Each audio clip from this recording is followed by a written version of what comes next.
corrupt. That's pretty strong. And I think if you're going to say someone has been bribed or someone is corrupt, you ought to be specific. And I notice you haven't been. And I don't think this is, I've listened to a lot of pretty words about bipartisanship, but then we get personal. I don't think it's productive. It's up to you. This is America. You can say and believe what you want. But if you're going to say somebody hearing today, I'm not asking about that suspicious. Hold on, let me keep going. Attorney I would General run through Bondi, a wall this for is my Emil time, Bovey Mr. Chairman, and I Todd would like to Blanche. continue with my questions. I have very limited time. Thank you. I just want you to confirm for this, you will not allow conduct like that at the DOJ. Yes or no?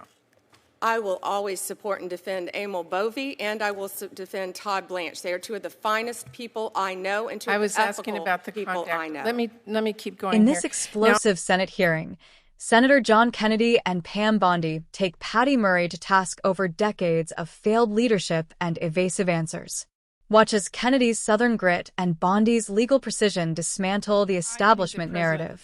This is the moment Washington didn't want you to see. This foreign plane is really an outrageous bribe. Under no circumstances should our taxpayers be on the hook for this massive cost to modify and use a foreign plane as Air Force One. The funding that Congress appropriates in this bill should take care of our service members and provide them with cutting-edge capabilities, not spent unnecessarily to retrofit a royal plane.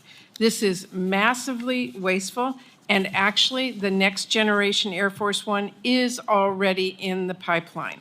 And I also, by the way, think it is a huge security vulnerability on this plane.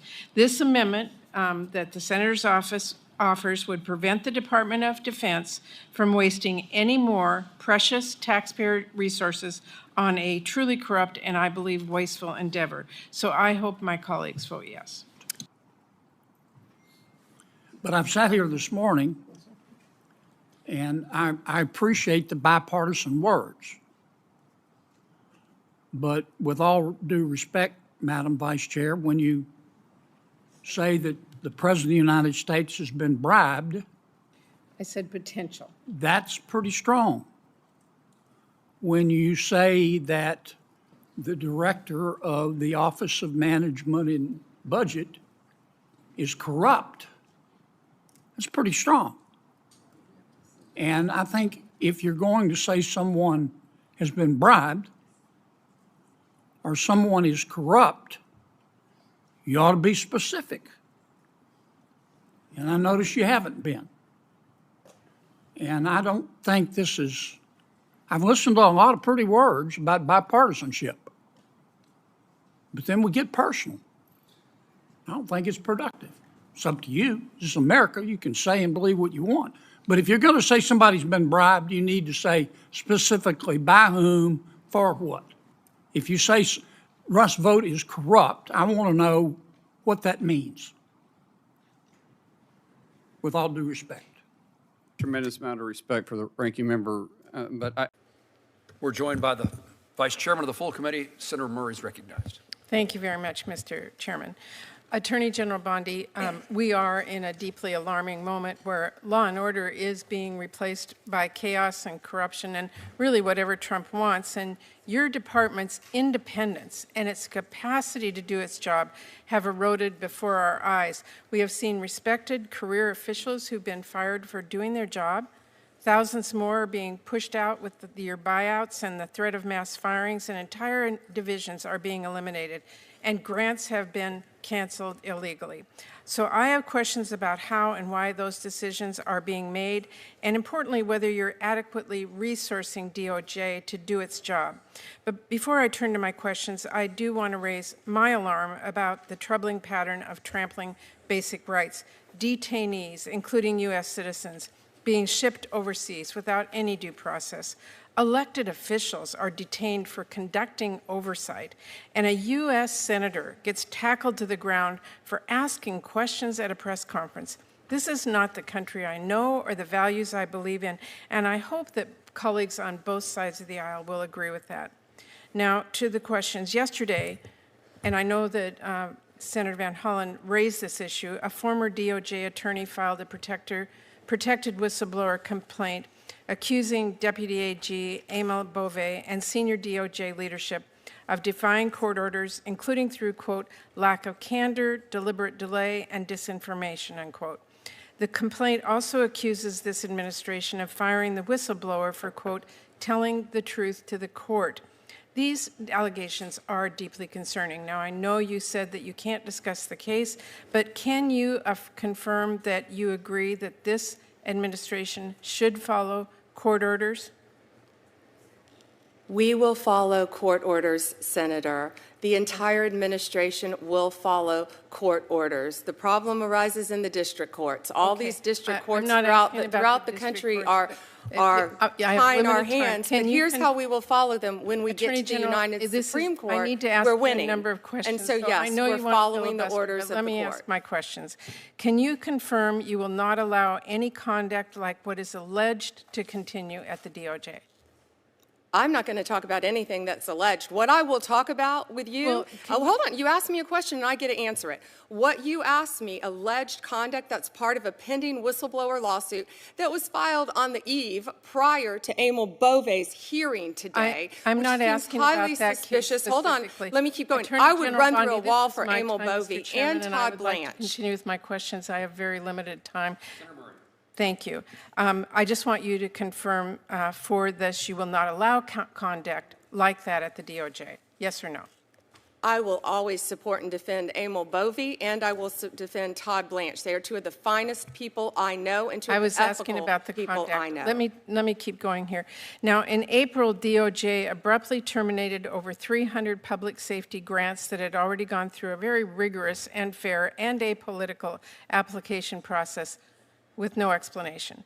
This is funding to investigate and prosecute drug trafficking, to support foster care kids who experienced abuse or neglect, to expand access to forensic exams to prosecute violent crimes like sexual assault.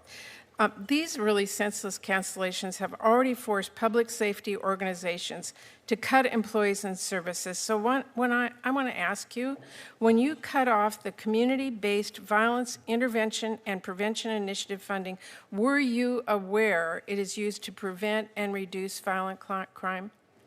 Yeah, Senator, you weren't here for that, so I'm going to have to repeat myself. We have cut grants. I think we've cut 6%.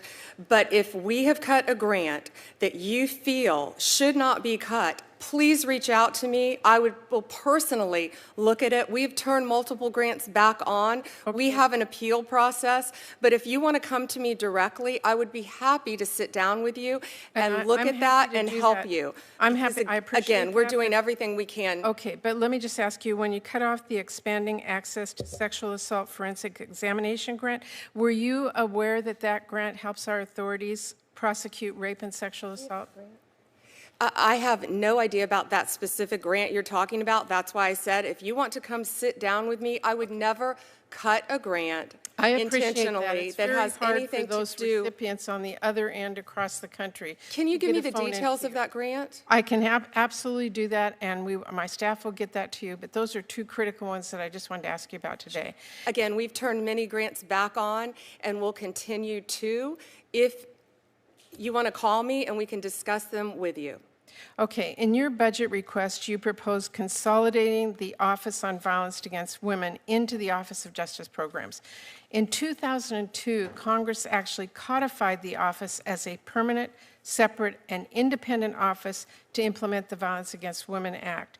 We did that to make sure that violent crimes against women receive the necessary attention, expertise, and resources, and to give the office a strong, independent voice within the Justice Department and federal government. Now your department wants to fade that into the OJP, which violates the intent of the law that we passed. It makes grant programs less effective, and it places a lot more barriers for victims and services they need. And I see that you're cutting the office's resources by about a third. So will you commit to us, the Appropriations Committee, to follow the law and maintain OVW as a separate grant entity? I will follow the law, but I will not keep that as a separate grant entity. You and I can disagree all day long on what the law is. Well, That's being consolidated into the Office of Justice Programs. so if I'm you're- not going to cut, let me answer, I'm not going to cut anything that's going to hurt violence against Not women. my question. It will I'm eliminate asking, just for your information, Attorney General, in 2002, we codified the office as a permanent, separate, and independent office. So that you need to go back and take a look at that. I know my time is out, but I thank you very much for the time. Welcome back to Illuminate, where we shine the light on what the mainstream media won't tell you. Before we dive into today's firestorm, make sure you hit that subscribe button, tap like, and share this video so more patriots like you can stay informed. Now, if you haven't seen it yet, Senator John Kennedy and former Florida Attorney General Pam Bondi just went head-to-head with Senator Patty Murray in one of the most explosive hearings we've seen this year. And let me tell you, folks, it wasn't just political theater. It was a reckoning. The setup was simple. Patty Murray tried to corner the witnesses, playing her usual game of deflection and emotional appeals. But this time, it didn't work.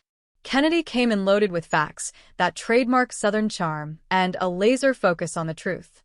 He didn't just talk. He cut through the nonsense. He reminded everyone watching why so many Americans are fed up with career politicians who've been in Washington for decades and still can't answer basic questions about how our money is being spent. Pam Bondi followed up like a prosecutor on a mission. Calm, confident, and precise, she dismantled Murray's talking points one by one. It was a masterclass in how to stand up to the establishment, especially when that establishment has gotten comfortable dodging accountability. You could see the frustration on Murray's face when she realized she wasn't dealing with the usual passive witnesses. Kennedy and Bondi weren't there to play nice. They were there to expose.